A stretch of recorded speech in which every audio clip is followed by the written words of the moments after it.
Es un gozo poder continuar con ustedes en este estudio del santuario y estamos avanzando en el estudio de las ofrendas. Hemos ya cubierto varias ofrendas y el día de hoy vamos a hablar de dos ofrendas en una misma presentación y son las oblaciones y las libaciones. Le hemos titulado a esta presentación "Con Jesús, mi provisión y mi vida". Antes de abrir la santa palabra de Dios, les invito a que inclinen su rostro conmigo para tener una palabra de oración.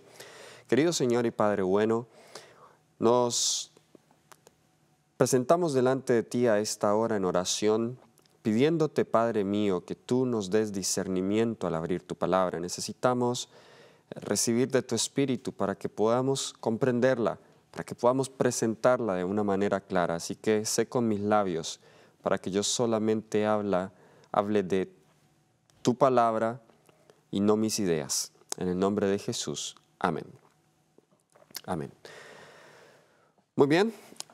Comencemos entonces hablando de las oblaciones, o también se conocen como ofrendas de cereal. Estas dos ofrendas que vamos a tratar hoy, pues es algo que nos gusta a todos, comida y bebida. Tienen que ver con comidas y bebidas. La palabra oblación u ofrenda de cereal es la palabra hebrea mincha, que significa eso mismo, ofrenda de cereal u oblación. También un significado de la palabra es para compensar, suplir lo que se quiere, pagar una recompensa. Ahora, las oblaciones se remontan aún antes de los tiempos de Moisés, al periodo de los patriarcas. Por ejemplo, nosotros vemos que Jacob le envía un regalo a Esaú en Génesis 32:13, y ese regalo es una oblación. Vemos también que el regalo que José recibió de sus hermanos cuando llegaron a Egipto en Génesis 43:11, eso también era una oblación. Vemos también que las oblaciones se usaban como homenajes pagados por los pueblos conquistados, como lo vemos en el caso de Segunda de Samuel, capítulo 8, versículos del 2 al 6. Y también se usaban como regalo a los reyes, como lo vemos en Segunda de Reyes, capítulo 20, versículo 12. Entonces, las oblaciones no solamente tenían usos ceremoniales, sino que también se usaban como presentes tanto a otras personas que consideramos superiores o a Dios mismo. ¿Cuál es la naturaleza de las oblaciones? Este tipo de ofrenda era una ofrenda donde no había derramamiento de sangre. Eso es la diferencia, pues lo que se entregaba era comida, cereal a Dios. Era una ofrenda accesoria, es decir, que acompañaba las ofrendas con sangre. Vamos a leerlo en el libro de Números, el capítulo 15, versículos 3 y 4. El libro de Números, el capítulo 15, versículos 3 y 4. La palabra del Señor nos dice: y hagáis ofrenda encendida a Jehová, holocausto o sacrificio por especial voto, o de vuestra voluntad, o para ofrecer en vuestras fiestas solemnes olor grato a Jehová, de vacas o de ovejas. Entonces el que presente su ofrenda a Jehová traerá como ofrenda la 10ª parte de una efa de flor de harina amasada con la 4ª parte de un hin de aceite. Noten que esta ofrenda acompañaba, aquí vemos los ofrendas encendidas, que eran los holocaustos, también en las fiestas, en las ofrendas que se ofrecían en las fiestas. También Levítico 6, versículo 17, llama a esta ofrenda una cosa santísima para el Señor. Vayamos allí, Levítico capítulo 6, versículo 17. Nos dice la palabra del Señor: no se cocerá con levadura, la he dado a ellos por su porción de mis ofrendas encendidas, es cosa santísima, como el sacrificio por el pecado y como el sacrificio por la culpa. Es tan santa, el sacrificio por el pecado son las ofrendas por el pecado, el sacrificio por la culpa son las ofrendas expiatorias. Era tan santa como estas ofrendas. Así que no era simplemente llevarle a Dios comida por llevarle comida, era un acto de santidad y reverencia a Dios. Entonces, ¿cuándo se ofrecían las oblaciones? Bien, las oblaciones, como leímos en Números 15, se ofrecían con todos los holocaustos. Qué interesante que esta relación que vemos entre esta ofrenda y los holocaustos, porque como vimos, los holocaustos rezan, todo mi ser es de Dios. Pero con las oblaciones yo le demuestro que no solamente todo mi ser es de Él, sino que todo lo que tengo es de Él, todas mis provisiones son de Él. Por eso el título de este tema con Jesús mi provisión y mi vida. La vida hace referencia a la libación. ¿Por qué? Porque las oblaciones muestran que todo lo que yo recibo de Dios viene de Él y a Él regresa. En este caso, la provisión de los alimentos. Entonces, la entrega total a Dios no solamente es una entrega espiritual donde yo decido adorarlo a Él y yo decido escogerlo a Él como el único Dios en mi vida, no. Esa entrega también es una entrega de lo que yo tengo a Él, de devolverle a Él las bendiciones que yo recibo de Él, no porque Él las necesite, sino porque eso es necesario para mantener en jaque nuestro corazón egoísta. Las ofrendas es un recordatorio continuo o es un llamado continuo a la generosidad. Algunas personas se preguntan y dicen, pero ¿por qué las iglesias piden tanta ofrenda? Ofrenda para una cosa, ofrenda para otra. Pues si nosotros vamos al Antiguo Testamento, aún vemos que Dios requería más ofrendas de ellos. Yo creo que nosotros antes exigimos muy poco del pueblo hacia Dios. Porque si este pueblo, el pueblo del Antiguo Testamento,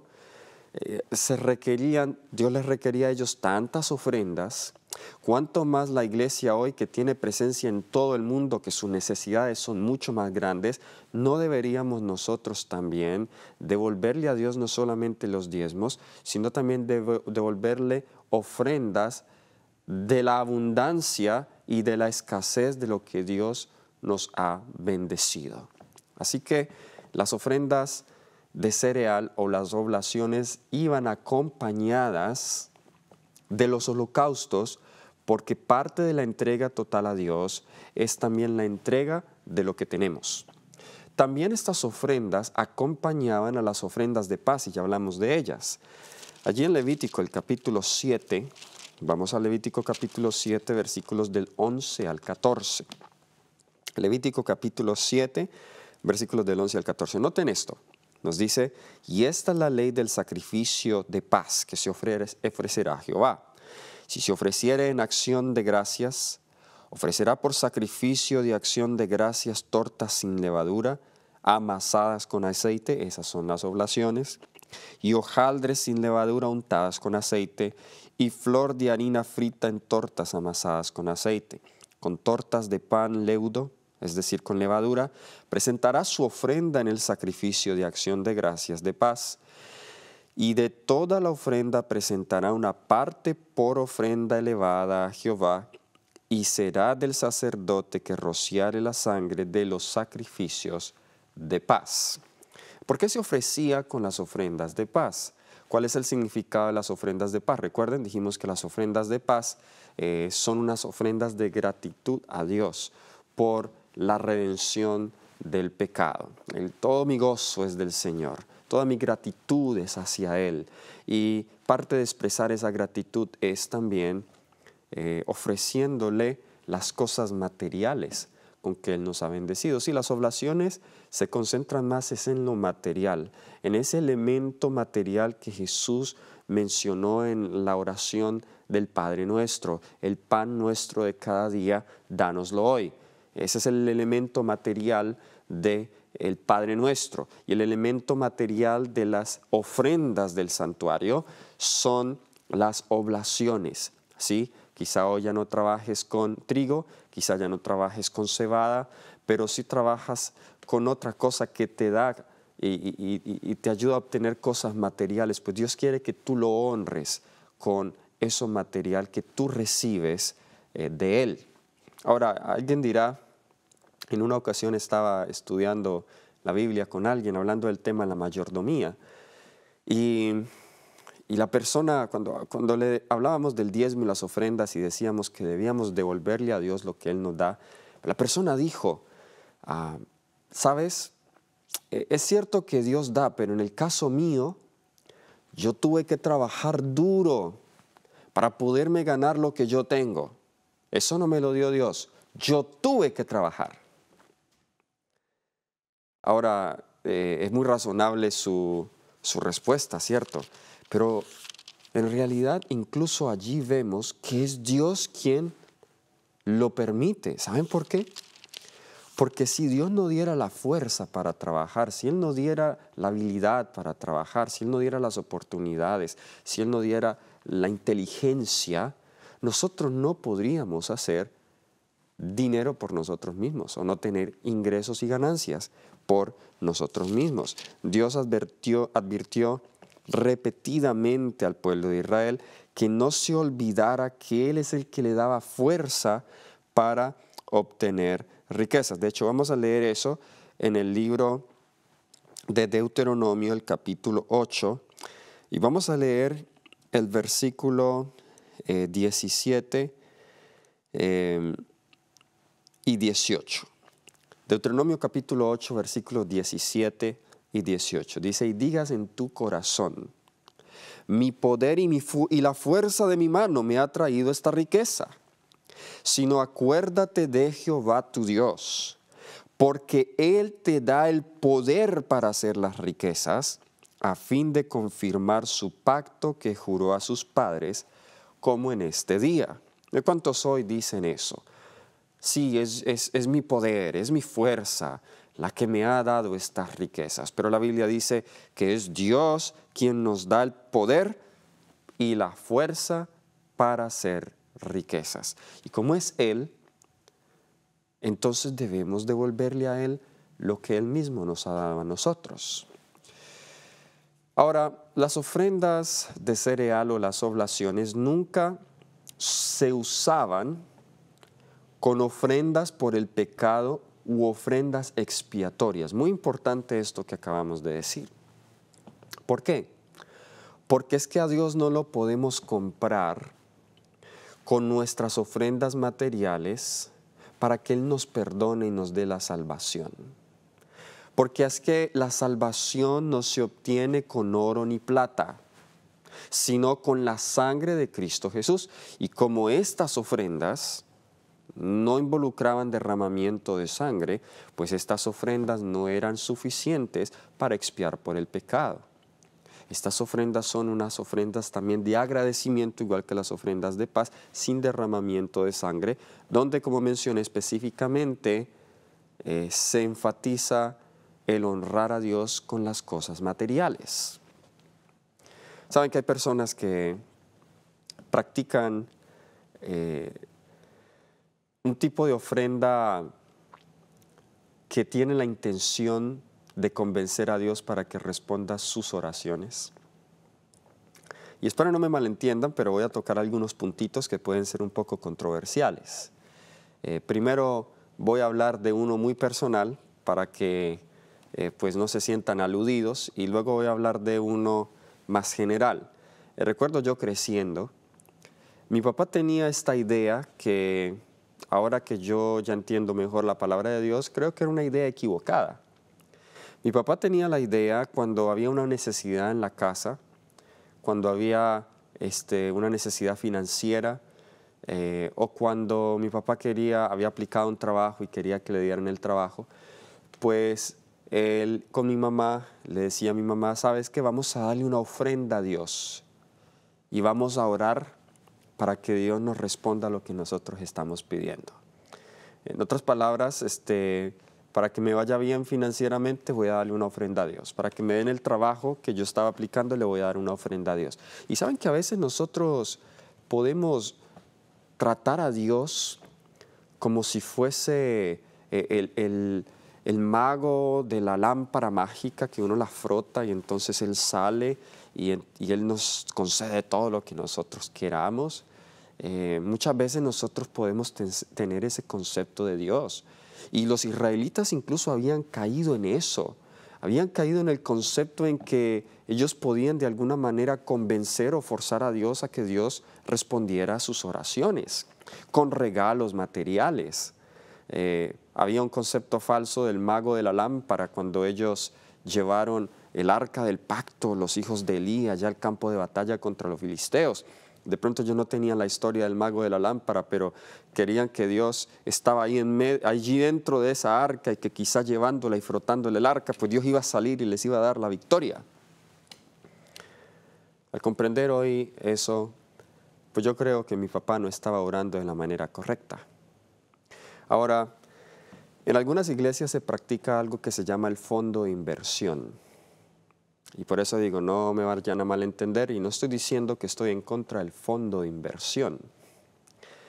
Lo que estoy en contra es de las motivaciones que algunos ofrendan para el fondo de inversión.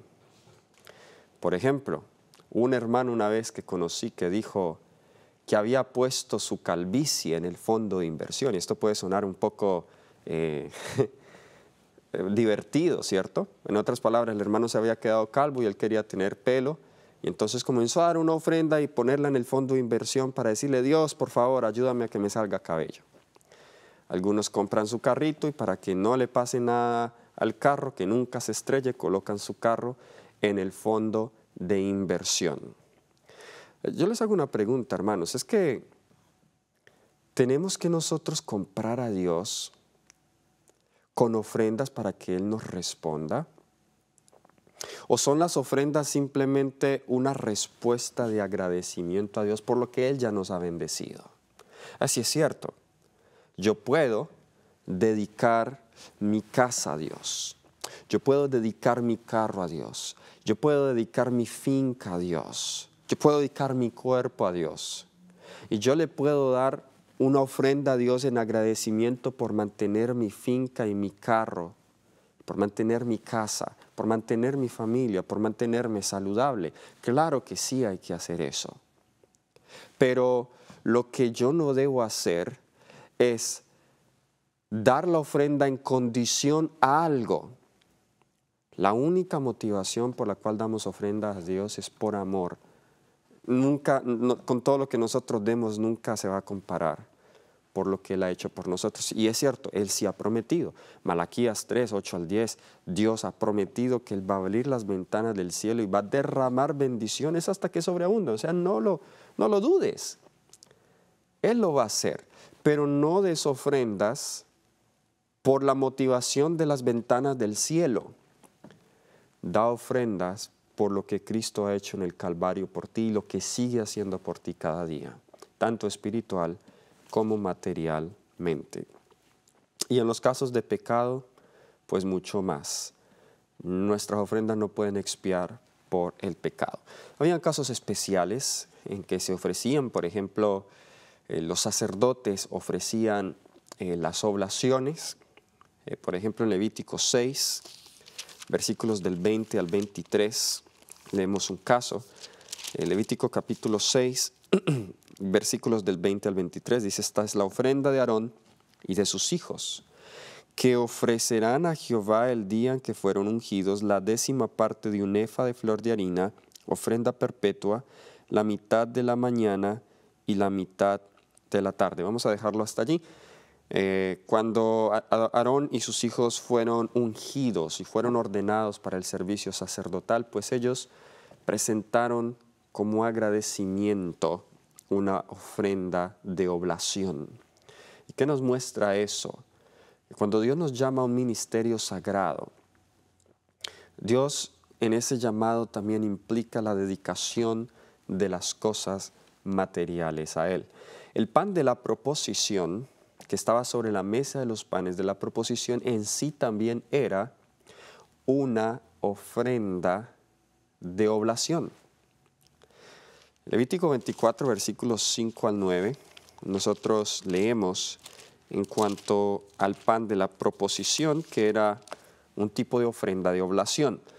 Nos dice acá, versículos 5 al 9, y tomarás flor de harina y cocerás de ella 12 tortas, cada torta será de 2/10 de efa, y las pondrás en 2 hileras, 6 en cada hilera, sobre la mesa limpia delante de Jehová. Noten que lo que se colocaba allí sobre la mesa era las tortas, que eran las mismas tortas que se ofrecían a Jehová. O sea que el pan de la proposición, como mencionamos anteriormente, también representa ese pan material que Dios está dispuesto a darnos. La gavilla que se presentaba a Jehová también era un tipo de oblación. Los panes de las primicias, las ofrendas de los celos que encontramos en Números 5:15 y en el voto nazareo, esos casos especiales también se presentaban ofrendas de cereal u ofrendas de oblación. Ahora, habían varios tipos de ofrendas. Una era la harina fina o la harina molida. Vamos a leer de ella en Levítico capítulo 2, versículos del 1 al 2. Levítico 2, versículos del 1 al 2. Dice, cuando alguna persona ofreciere oblación a Jehová, su ofrenda será flor de harina, sobre la cual echará aceite y pondrá sobre ella incienso, y la traerá a los sacerdotes hijos de Aarón, y de ello tomará el sacerdote su puño lleno de la flor de harina y del aceite con todo el incienso, y lo hará arder sobre el altar para memorial. Ofrenda encendida es de olor grato a Jehová. Qué hermosa simbología. Esta ofrenda también se quemaba sobre el altar, se combinaba con aceite. Ahora, recuerdan que cuando hablamos de la mesa de los panes de la proposición, mencionamos sobre todo el proceso para que usted obtenga harina. ¿Recuerdan? Usted tiene que sembrar la semilla, todas las inclemencias del tiempo, las plagas, luego se cosecha, se corta la espiga, se seca el grano, después de secar el grano se trilla ese grano y luego después de trillar el grano, pues el grano se va a moler ahora, o se tuesta primero y luego se muele, y después de molido, pues esa harina, con ella se hace pan, se amasa y se vuelve a colocar otra vez al horno. Es decir, en todo este proceso vemos sufrimiento. ¿Okay? Desde el momento en que se planta, que eso significa la muerte, a medida que crece, cuando se corta, cuando se seca el sol, vemos sufrimiento. Para tener flor de harina, que es la harina bien menuda, se necesita moler, se necesita sufrimiento. Y Jesús, que es el pan de vida, nos dice las Sagradas Escrituras en Isaías 53, versículo 5, mas Él fue herido por nuestras rebeliones, molido por nuestros pecados, el castigo de nuestra paz fue sobre Él, y por su llaga fuimos nosotros curados. Así Jesús también fue molido. Jesús se presenta como una harina para nosotros. Él mismo dio su cuerpo para nuestra redención. En Hebreos 5:8, hablando de los sufrimientos de Jesús, nos dice el autor de Hebreos, y aunque era hijo, por lo que padeció, aprendió la obediencia. No es que Jesús tenía que aprender a obedecer como nosotros obedecemos, en el sentido en que nosotros somos pecadores y necesitamos aprender la obediencia, pero Jesús tuvo que aprender la sumisión, tuvo que aprender como hombre a depender de Dios, así como nosotros tenemos que aprender a depender de Dios. Y esto lo aprendió por lo que padeció. Ahora, otro tipo de ofrenda de cereal eran los panes, que ya hemos hecho referencia a ellos, u hojaldres sin levadura. Leemos en Levítico capítulo 2, versículo 4, lo siguiente: cuando ofrecieres ofrenda cocida en el horno, será de tortas de flor de harina sin levadura. amasadas con aceite, y hojaldres sin levadura, untadas con aceite. Ahora, esa palabra tortas allí no son las tortas como nosotros nos imaginamos hoy, como las tortas que hacemos hoy. La palabra tortas allí es la palabra hebrea chalá. ¿Y saben qué significa chalá en hebreo? Chalá significa pan perforado. ¿Por qué se hacía eso? Era un pan como un hojaldre grande, y el pan, como es delgado, pues cuando usted lo colocaba en el horno, él tendía a esponjarse, él tendía a inflarse. Bien, para que eso no pasara, entonces el pan era perforado, se le hacían unos huecos, unos agujeros, para que el pan no se soplara. Así que ese era el pan de la proposición, ese era el hojaldre o el pan que se comía en aquel entonces. La palabra en hebrea, chalá. ¿Será que Dios aún en ese detalle nos está mostrando cómo Jesús, el pan de vida, sería tratado cuando viniera acá en la tierra? Hablando de Jesús, en el Salmo 109, versículo 22, que también es una profecía mesiánica, nos dice: porque yo estoy afligido y necesitado, y mi corazón está herido. ¿Saben cuál es la palabra? Chalal, dentro de mí. Es la raíz de la palabra chalau, es una palabra similar en su formación, en su raíz hebrea. Y noten que aquí ya se traduce es como herido o perforado. El corazón de Jesús fue perforado debido a nuestros pecados.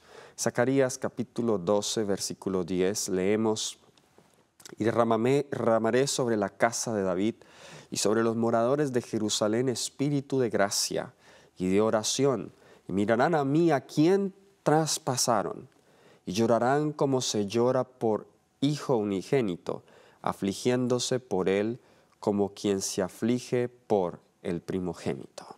Jesús fue traspasado, Jesús fue perforado, así como este pan era perforado. ¿Han notado que también había un ingrediente que nunca faltaba y era el aceite? Sí. Jesús como pan de vida fue ungido con aceite, el Espíritu Santo.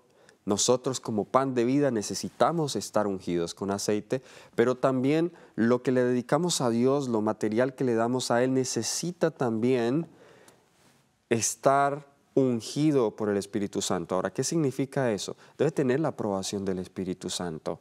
Debe ser impulsado por las motivaciones que el Espíritu Santo coloca en mi corazón y no por motivaciones egoístas. Vamos a otro tipo de oblación y eran las tortas fritas. Vamos a Levítico capítulo 2, versículo 7. Dice: si ofrecieres ofrenda cocida en cazuela, se hará de flor de harina con aceite. Entonces las que se hacían en cazuela se harían de flor de harina con aceite, es decir, se fritaban allí en el aceite, allí en la cazuela. ¿Bien? Ahora, para usted fritar necesita también mucho fuego. El aceite pues hace que se combina con toda la masa para que ella obtenga un sabor crocante. Esto demuestra y hace alusión a la experiencia de Jesús también. ¿Sí? Jesús, por así decirlo, fue sumido en un aceite caliente, en el horno de fuego y de la aflicción, para convertirse en nuestra oblación. También se entregaba al Señor cereal pilado y tostado. Leamos Levítico 2, versículos 14 al 16. Levítico 2, versículo 14 al 16. Nos dice: si ofrecieres a Jehová ofrenda de primicias, tostarás al fuego las espigas verdes y el grano desmenuzado, y ofrecerás como ofrenda de tus primicias, y pondrás sobre ella aceite y pondrás sobre ella incienso, es ofrenda. Y el sacerdote hará arder el memorial de él, parte del grano desmenuzado y del aceite, con todo el incienso, es ofrenda encendida para Jehová. Y vemos también otro ingrediente que es el incienso. Ahora, De nuevo, una vez más, parece que esto fuera repetitivo, pero es Dios tratando de hablarnos de distintas maneras y tratando de apuntarnos a los sufrimientos de Jesús. El cereal pilado, para usted pilarlo, pues también tiene que golpear y triturar fuerte el grano.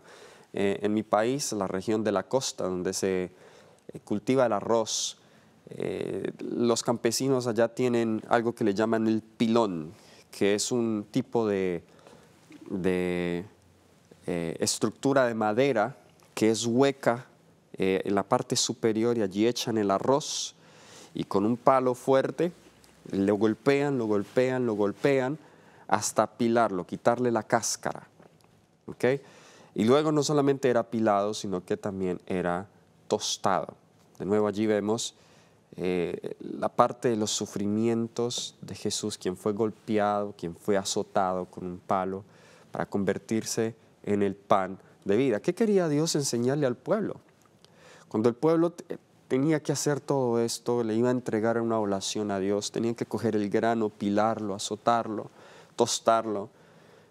Dios les estaba enseñando que nuestras provisiones, tanto espirituales como materiales, nos llegan a través de mucho dolor. Porque lo que nosotros gozamos hoy, aunque estamos gozando de grandes bendiciones de parte de Dios, esas bendiciones nos han llegado es porque otro ha tenido que sufrir. Pero tristemente nosotros, cuando no sufrimos, cuando no nos cuestan las cosas que recibimos, pues lo hacemos fiesta, como dice el dicho. Dios desea que nosotros siempre tengamos en mente que aunque hoy gocemos de sus bendiciones materiales y espirituales, a Él le costó, sí, le costó mucho dolor. También se podía entregar harina de cebada. En Números 5:15, y esto es hablando de los votos o las ofrendas de celo, nos dice: entonces el marido traerá su mujer al sacerdote, y con ella traerá su ofrenda, la 10ª parte de una efa de harina de cebada. No echará sobre ella aceite, en este caso no se echaba aceite, ni pondrá sobre ella incienso, porque es ofrenda de celos, ofrenda recordativa que trae a la memoria el pecado. Por eso no tenía aceite. O sea, es una ofrenda muy interesante. Creo que es la única vez donde se menciona. Esto era en el caso que un marido sospechase que su esposa le había traicionado. Entonces, él traía una ofrenda de celo para recordar el pecado de ella. Interesante ese concepto. Ahora, ¿cuáles eran los ingredientes de esta ofrenda? Pues vamos a repasarlo. Vemos que era el aceite, ya leímos. También el vino, que veremos brevemente, es la parte de la libación. Se colocaban sal y se colocaba el incienso. Como dijimos en una ocasión, la sal representa la justicia de Cristo. Habían algunas reglas que debían tenerse en cuenta, y es que no se debía agregar levadura, ni la miel con levadura podía tocar el altar. ¿Por qué? Porque la levadura representa el pecado, y no debe haber nada de pecado mezclado con nuestras ofrendas que nosotros damos a Dios. No se agregaba incienso ni aceite a las ofrendas que recuerdan el pecado. Ahora, vamos a hablar un poco de la segunda ofrenda que teníamos para esta presentación, y son las libaciones. Esta es una ofrenda muy especial, me gusta mucho esta. La libación, la palabra libar viene del hebreo nesek, que significa derramar, que significa libación, y libación tiene que ver con bebida. ¿Ok? Nesek. Ahora, comúnmente la ofrenda más común, la libación más común que se entregaba a Dios era de vino. Es interesante que en Jueces 9:13, hablando del vino, leemos lo siguiente, lo cual nos da una perspectiva de esta ofrenda. Jueces 9:13 dice: la vid les respondió: ¿he de dejar mi mosto que alegra a Dios y a los hombres para ir a ser grande sobre los árboles? El mosto, la libación, el vino, el jugo de uva, alegra el corazón de Dios y alegra el corazón de los hombres. ¿Cuáles eran los ingredientes de esta ofrenda? Vamos a Números 15:10. Números 15:10 nos dice: y de vino para la libación ofrecerás la mitad de un hin. Esto es aproximadamente 3 litros. En ofrenda encendida de olor grato a Jehová. Vamos a volver un poco más adelante a este símbolo. ¿Por qué se llegaba o se le entregaba a Dios vino? Esto quizá ya nos esté recordando un poco. En la oblación tenemos pan y en la libación tenemos vino. Eso nos suena como la Santa Cena, ¿cierto? De hecho, la Santa Cena tiene un significado muy similar y claro, nos lleva aún a la parte espiritual, que es el cuerpo y la sangre de Cristo Jesús. El procedimiento para las libaciones era que debía derramarse, una vez se presentaba, se derramaba sobre el altar de bronce. Vamos a Números 28:7 para leer al respecto. Números capítulo 28, versículo 7 nos dice: y su libación, la cuarta parte de un hin con cada cordero. Derramarás libación de vino superior ante Jehová en el santuario. Qué interesante. Se debía dar un hin por cada cordero y esa libación se derramaba. O sea que estas iban acompañadas con algunas de las ofrendas que también se presentaba al cordero, como los holocaustos, como las ofrendas de paz. Bien, y debía derramarse el vino ante el altar de Jehová que estaba frente al santuario. Ya regresaremos a esa simbología. Entonces el vino, la libación, era parte del servicio diario. Vayamos a Números, el capítulo 15 de nuevo, donde leímos ahora. Vamos a leer el versículo 8, que no leímos, y volveremos a leer el versículo 10. Números, capítulo 15. Vamos a leer el versículo 8. Noten lo que nos dice acá la palabra del Señor: cuando ofrecieres novillo en holocausto o sacrificio por especial voto o de paz a Jehová. Versículo 9, ofrecerás con el novillo una ofrenda de 3/10 de flor de harina amasada con la mitad de un hin de aceite, y vino para la libación ofrecerás la mitad de un hin en ofrenda encendida de olor grato a Jehová. Ahora, esto era algo que se hacía porque como es un holocausto, recuerden que los holocaustos se ofrecían en la mañana y en la tarde, es decir, que el ofrecimiento de la libación era una ofrenda continua que se ofrecía mañana y tarde. Muy importante eso. ¿Saben por qué? Y me voy a adelantar un poco. El vino representa la sangre y la sangre representa la vida. Así que cada cuánto debemos entregarle nuestra vida a Dios. A veces creemos que debemos entregárselas cuando nos bautizamos nada más. Debemos entregarle nuestra vida a Dios cada mañana y cada tarde. Entonces, así como las oblaciones rezan, toda mi provisión es de Dios.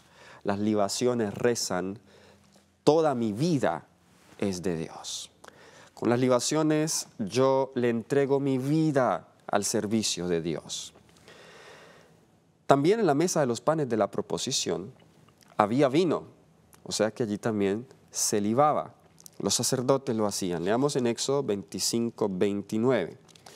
Vamos a Éxodo, capítulo 25, versículo 29. Noten lo que nos dice: harás también sus platos, sus cucharas, sus cubiertas y sus tazones, con que se libará de oro fino los harás. Con que se libará, dice. Y es hablando de los implementos de la mesa de los panes de la proposición. También en los días de fiestas, de las fiestas solemnes, se ofrecían libaciones y se podía combinar con la ofrenda de comida normal. Bien, ahora, lo que había mencionado, el vino es una alusión a la sangre. ¿Y qué representa la sangre? Levítico 17:11 nos dice qué representa la sangre. Noten lo que nos dice, versículo 11. Porque la vida de la carne en la sangre está, y yo os la he dado para hacer expiación sobre el altar por vuestras almas. Por eso es que era derramada sobre el altar. Y la misma sangre hará expiación de la persona. Así que noten la simbología. La sangre del cordero era derramada sobre el altar en símbolo del perdón de los pecados. Pero el vino, el jugo de uva, era derramado en el altar en símbolo de la entrega de mi vida constantemente a Dios. En el santuario, repetidamente, en las ofrendas, en los servicios, en los muebles, hemos hecho alusión a esto muchas veces. Dios no solamente nos enseña cómo comenzar la vida cristiana, que es a través del arrepentimiento y el perdón de los pecados, sino cómo mantenerse en la vida cristiana, que es lo más difícil para nosotros.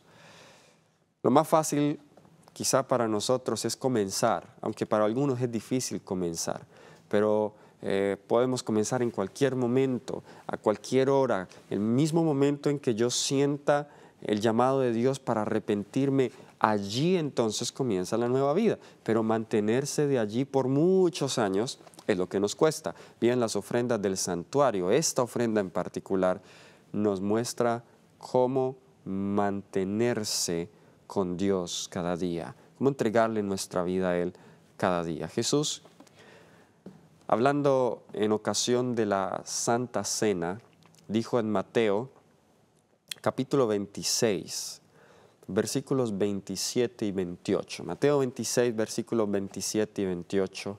Tomando la copa y habiendo dado gracias, les dio diciendo, bebed de ella todos, porque esto es mi sangre del nuevo pacto, que por muchos es derramada para la remisión de los pecados. La sangre de Cristo fue derramada para la remisión de los pecados. Ahora, yo no tengo que derramar la sangre para la remisión de los pecados. Yo no tengo que derramar mi sangre para obtener el perdón de los pecados. Pero yo simbólicamente ahora entrego mi vida. La sangre mía representa mi vida, se la entrego a Él en respuesta a la vida que Él entregó por mí. Por eso la Biblia dice que nosotros le amamos a Él porque Él nos amó primero. La entrega de mi vida a Él es una respuesta de la entrega de Él a mí. Y eso es lo que nos enseñan las libaciones. Hay algunas historias en la Biblia, y con estas quiero cerrar, que mencionan o hacen alusión a las libaciones. Y vamos a sacar algunas lecciones de estas historias. Vamos a Génesis, el capítulo 35. Esto es en ocasión de Jacob en Betel.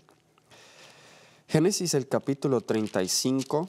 Vamos a leer los versículos del 10 al 14. Pero antes de leer esos versículos, quiero dar el contexto. Vamos a leer los primeros 4 versículos porque aquí Jacob está regresando con su familia a Canaán.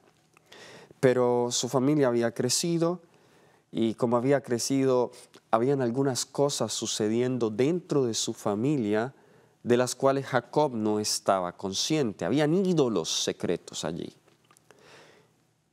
Lo que Dios le dice, noten, versículo 1, dijo Dios a Jacob, levántate y sube a Betel. Dicho sea de paso, Betel significa casa de Dios.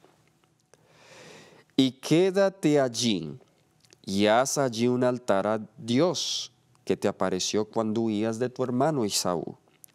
Entonces Jacob dijo a su familia y a todos los que estaban con él: quitad los dioses ajenos que hay entre vosotros, y limpiaos y mudad vuestros vestidos. Y levantémonos, y subamos a Betel, y haré allí altar a Dios, que me respondió en el día de mi angustia, y ha estado conmigo en el camino que he andado. Versículo 4. Así dieron a Jacob todos los dioses ajenos que había en el poder de ellos, y los zarcillos que estaban en sus orejas, y Jacob los escondió debajo de una encina que estaba junto a Siquem.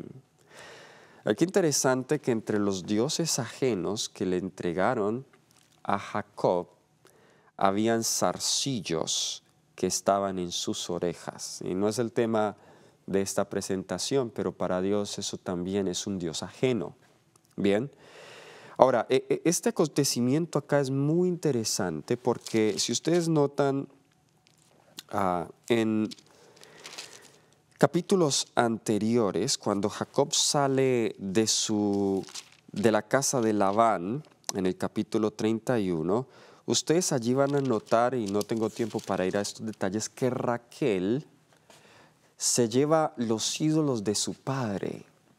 Y cuando el padre no encuentra los ídolos, se va detrás de Jacob y comienza a buscarlos, y Raquel los tenía escondidos debajo de ella, de sus vestidos. Y cuando su padre iba a revisarla, pues ella mintió y dijo: oh padre, estoy en la costumbre de las mujeres, así que no puedo levantarme de la bestia. ¿Saben?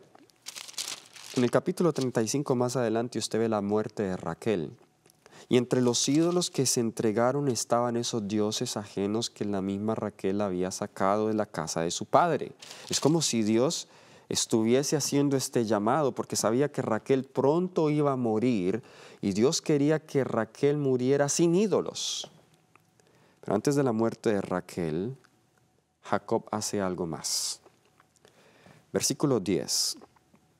Y le dijo Dios: tu nombre es Jacob. No se llamará más tu nombre Jacob, sino Israel será tu nombre. Y llamó su nombre Israel. Israel significa príncipe.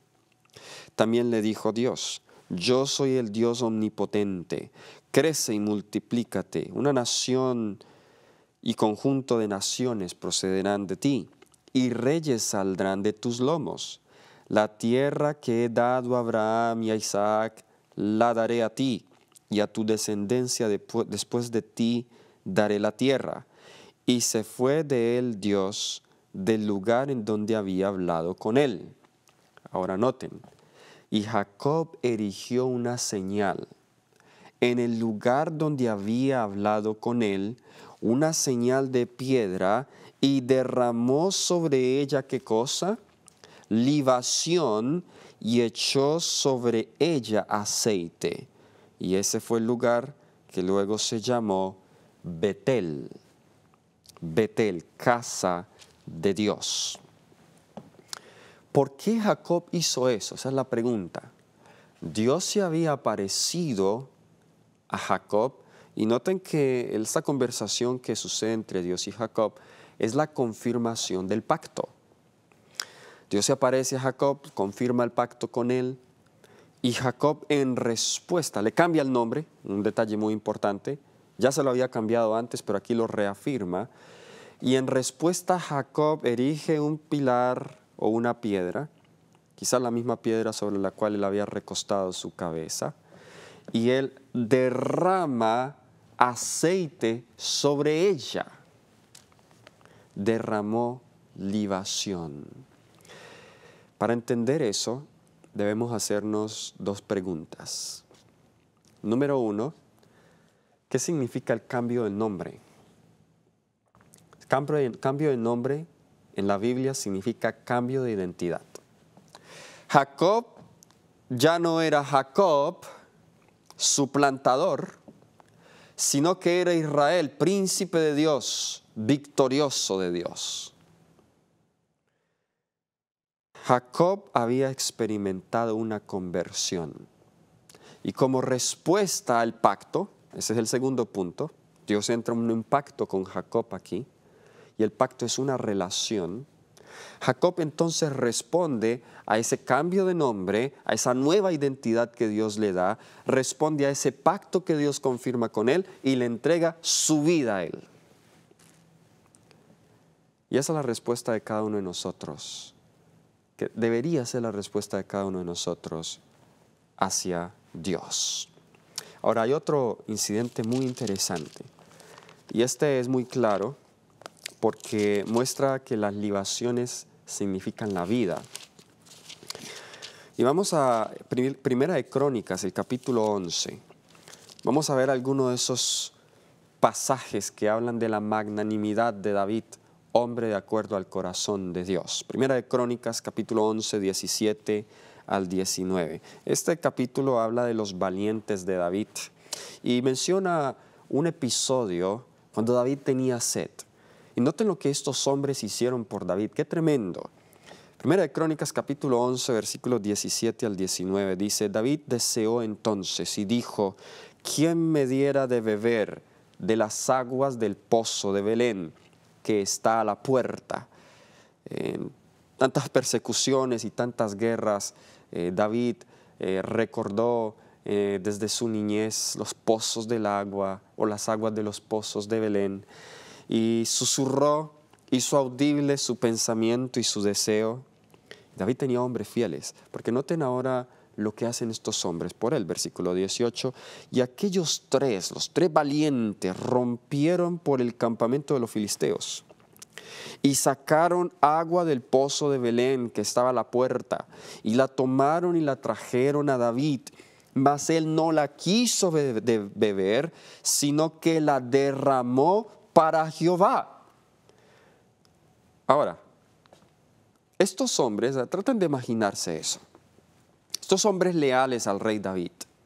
David dice: oh, ¿quién me diera a beber de la agua de Belén? Y no lo dijo porque estaba dando una orden, pero estos hombres querían agradar tanto a su rey, al rey David, lo amaban, eran fieles al rey David, que estos hombres no les importó. Parece que al frente de ellos o entre ellos y Belén estaban el campamento de los filisteos, y pasaron corriendo por en medio del campamento, rompieron por el campamento, dice la palabra de Dios, y fueron hasta Belén y le trajeron a David el agua.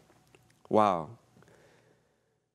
Yo no sé quiénes tendrían la fidelidad de hacer eso por Dios, porque David es un tipo de Jesús. Jesús quizá hoy no esté pidiendo agua porque él esté con sed, pero Jesús quizá hoy está suspirando: ¿quién le diera a aquellos hijos que no han conocido el Evangelio, quién les diera el agua del pozo de Belén? ¿Quién está dispuesto a ir a llevar el agua de vida aún a los lugares más peligrosos donde tengan que arriesgar su vida? Quizá el suspiro de Jesús es hoy en favor de aquellas personas de la ventana 1040 que no han escuchado el Evangelio. Quizá Jesús hoy suspira como suspiró David por agua, no para él, sino para aquellas personas que viven en el Amazonas y en las selvas del mundo que no han escuchado el Evangelio. Quizá el suspiro de Jesús es por aquellos valientes que estén dispuestos a ir a las ciudades pobladas a llevar del agua de Belén, del agua de vida. ¿Quiénes son como estos tres valientes? Pero aún la respuesta de David nos deja en incógnita. ¿Por qué David fue tan malagradecido, diríamos? ¿Por qué derrama el agua que estos hombres le trajeron a tanto costo, aún arriesgando su propia vida? El versículo 19 nos da la respuesta. Noten lo que dijo David: guárdeme mi Dios de hacer esto. ¿Había yo de beber la sangre y la vida de estos varones que con peligro de sus vidas la han traído? Y yo no la quiso beber. Esto hicieron aquellos tres valientes. ¿Qué entendió David en ese símbolo? David entendió que el agua representa la sangre que a la vez representa la vida, porque estos hombres arriesgaron su vida, arriesgaron su sangre para traerle libación. ¿Quiénes están dispuestos hoy a entregar sus vidas así por el Maestro? David entendía que la vida no le pertenece a él no es el dador de la vida, el único dador de la vida es Dios y por eso a él había que derramarle esa agua, no para David. El apóstol Pablo, y quiero terminar con dos textos. Uno es en Isaías 53:12. Hablando de Cristo como nuestra libación, nos dice, por tanto, yo le daré parte con los grandes y con los fuertes repartirá despojos, por cuanto derramó su vida hasta la muerte. Y fue contado con los pecadores, habiendo él llevado el pecado de muchos y orado por los transgresores. Esa palabra derramar, palabra clave para estudiar las libaciones. Ahora, Filipenses 2:7 nos dice que nosotros debemos ser también libación. Y aunque sea, dice Pablo, derramado en libación sobre el sacrificio y el servicio de vuestra fe, me gozo y regocijo con todos vosotros. Hermanos, ¿estamos dispuestos a entregar nuestra vida? Y no una entrega teórica, sino a un arriesgarla por la salvación de otros. Como Pablo debemos estar dispuestos a derramarnos en libación sobre el sacrificio y el servicio. Estamos muy cómodos cuando hay mucha gente allá afuera que no ha escuchado la verdad. Necesitamos hacer algo por el Maestro. El llamado para ti a esta hora es que tú puedas hacer la provisión de Dios, apoya a la causa con recursos materiales, pero también apoya la causa entregando tu propia vida. Que el Señor te bendiga, vamos a orar. Querido Señor y Padre bueno, a través de tu palabra vemos lo que tú demandas de nosotros. Y aún eso es tan mínimo en comparación de lo que tú has hecho por nosotros. Padre Celestial, queremos honrarte con nuestros bienes y también con nuestra vida. Gracias porque Jesús fue nuestra provisión y nuestra vida, y nosotros queremos seguir su ejemplo. Ayúdanos, Señor, a hacerlo. En el nombre de Jesús. Amén.